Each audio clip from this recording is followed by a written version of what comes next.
Let's continue with our coverage of the matric results. KZN has taken the second spot in the overall pass rate. The Free State was the top performing province with an 89% pass, followed by KwaZulu-Natal with 86%, and then Gauteng rounding off the top three with 85%. Now this comes as KZN specifically battles a number of challenges, including floods, inclement weather that has destroyed a number of schools in certain regions. Let's get a sense of how they got here, and more importantly, what the way forward is, bringing the KZN Education HOD, that's Nathi Ngcobo, who joins us via our telephone line this morning. And Nathi, it's great to have you on the program. Thanks very much indeed for speaking to us. And I suppose congratulations are in order for this province that's had to overcome so many hurdles to get to where they are. Let me just begin with where your headspace is at as you continue taking in these results. Thank you very much, Ayanda, and good morning to you and your viewers. Indeed, we are elated with the results that we got. It was all through teamwork, really, and the resilience of our system, because we faced many challenges, but we still improved on last year's performance, which itself was actually very good, because last year we had 83%, and this improvement of 3.4% really so shows that our system and our plans are actually maturing. Yeah, and you know, there are compelling stories all over the country, but the story of KZN is one which I think is particularly interesting, not only because of how big KZN as a sector is, but because of also, in some instances, how sparsely placed some of the schools are. How is that, let me ask the question this way, what are some of the challenges that come with that, just the sheer scale of the department? It's a big department, a big ship to steer, really. With a topography that, vastly spread, you've got districts like Umkhanyakude, Zululand, Umzinyathi, deep rural areas. But what we're proud of is that they have actually done well. What we did and what we've always done is to try and direct the meager resources that we have towards the poorer districts so that they can compete evenly with the districts that are slightly urban, like our districts in Durban, Pinetown, Umlazi. And it's actually now paying off.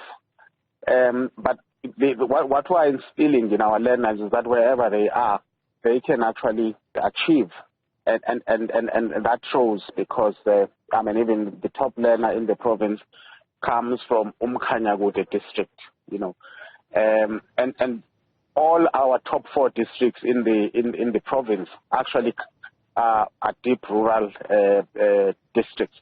It's our academic plan, which is strictly and has a specific focus on quintile 1 up to 3 schools, which are in very poor areas. We are unapologetic about skewing some of our resources towards them. Of course, the resources are not enough. There are many challenges that come with the vastness of the province. If you take Umkhanyakude, for example, there is a school which is about 200 kilometers further from the district office itself, which is in Ngcobo.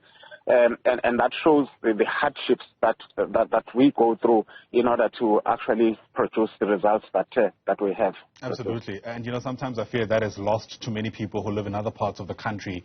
The fact that sometimes you actually need to travel for hours to get to one location, to get from one location to another, even when it comes to you achieving your education objectives. But that's one side of the story around KZN. The great resilience, the outstanding results, notwithstanding the challenges. The other part is that Umalusi told us earlier this year that of the copying cases that they've received, more than 80% come from KwaZulu-Natal. And I suppose that also gives us a sense of areas where there could be room for improvement. Yes.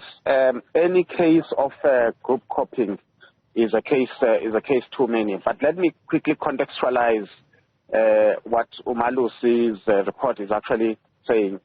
When they say there were 763 cases, they actually mean that there were 763 learners suspected to have been involved in group copying. Of course, the starting point is that that report came from us as KZN. It's us who reported to Melusi because our systems are such that in order to protect the integrity of the examination, our markers, our senior markers and examiners are well trained to spot those things. So that was spotted by us and we reported to Melusi for investigation. But many of these cases have now been cleared and the learners have been cleared of any wrongdoing. In fact, it's only 6 schools that were involved, and the combined total of learners in those schools is the one that Umalusi is actually giving. And we know them by name, and therefore we are targeting improvement. Some are actually independent schools, but some, of course, are public schools. We still really are confident that our systems work very well. The very fact that we caught them ourselves. But we are also still investigating, and that must also be clear. And some of these learners are getting cleared. And it doesn't really detract from the performance of the learners who have done well. It's something that we don't want to see in our system. But wherever it occurs, our system is strong enough to actually pick it up so that it doesn't tarnish the integrity and take away from the success of the hardworking learners who have passed their exams on their own. Yeah, no, absolutely. And this is in no way trying to overshadow the performance of the province. I think we can walk into it at the same time, HOD. What has also come to mind when we consider just the experience of being a pupil in KZN is, let's call it the very pluralistic community that KZN is, right? There are many communities that still have at the center of their own lives culture and tradition, and that in some ways bleeds into how they want to experience education. There were reports, I think it was maybe last year, perhaps 2 years ago, of pupils who are struggling with their own calling, for example, and how that is interpreted within the schooling system. I wonder how high up your priorities of concern something like that is, given just how prevalent this type of experience is for pupils in your province. As a department, of course, we are constitutionally bound to observe and respect all cultural practices from all South Africans, or citizens, particularly those who live here in KZN. As a sector, there's policy that is being drafted on how to deal with that. But wherever there are these cases, what we tell our principals is that we must be tolerant of those views. But of course, whatever happens must not disturb the core duties or the core function of any school. In other words, those practices, yes, we accept them, but we want them to be, not to disturb the actual core of the school. The same with religion, with very religious, sectors that we have. We are encouraging, in fact, enforcing tolerance to practices. And in fact, we have disciplined a number of principals who, for example, would insist that learners must cut their hair, or learners must remove their goat skin beads or bracelets that they put, following a cultural ritual.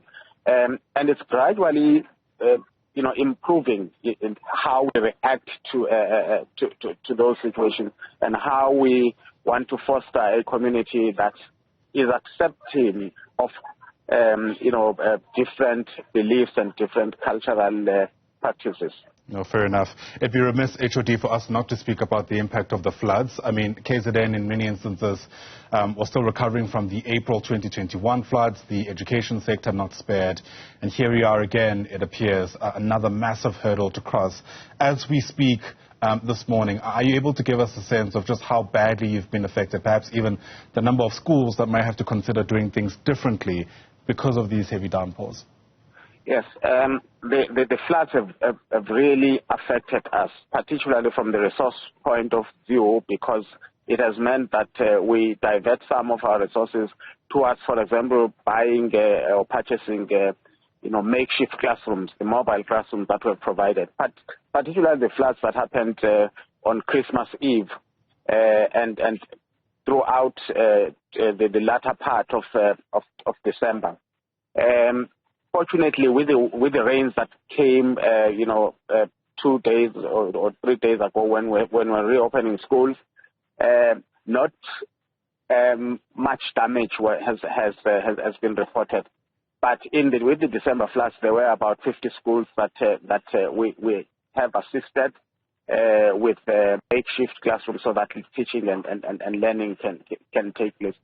Indeed, it does affect us, because we don't have enough budget, for actually dealing with such situations. But when they do occur, there is no other way but to ensure that teaching and learning continues even under those difficult circumstances, and that is how we've been surviving. Even with the April 22 flood, that's how we tried to survive. To the extent that we have a standing order to all our schools that says or that guides them in terms of what to do when there are situations such as this. The key part of that standing directive is that we must always prepare a recovery plan. If there was a problem and there was the teaching and learning time losses, then we must revisit our plan to catch up on those lessons that would have been that would have been lost. Sure. The other key part is that life is more important, and we always say a lesson lost is better than a life lost. Well, sobering that, but very, very true. There are regions where we could improve, and of course, I think the resounding message for KZN nonetheless is that great strides have been made. Mapolo Basebonga Kakhulu for your time. Nathi Ngcobo is the education HOD for KwaZulu-Natal.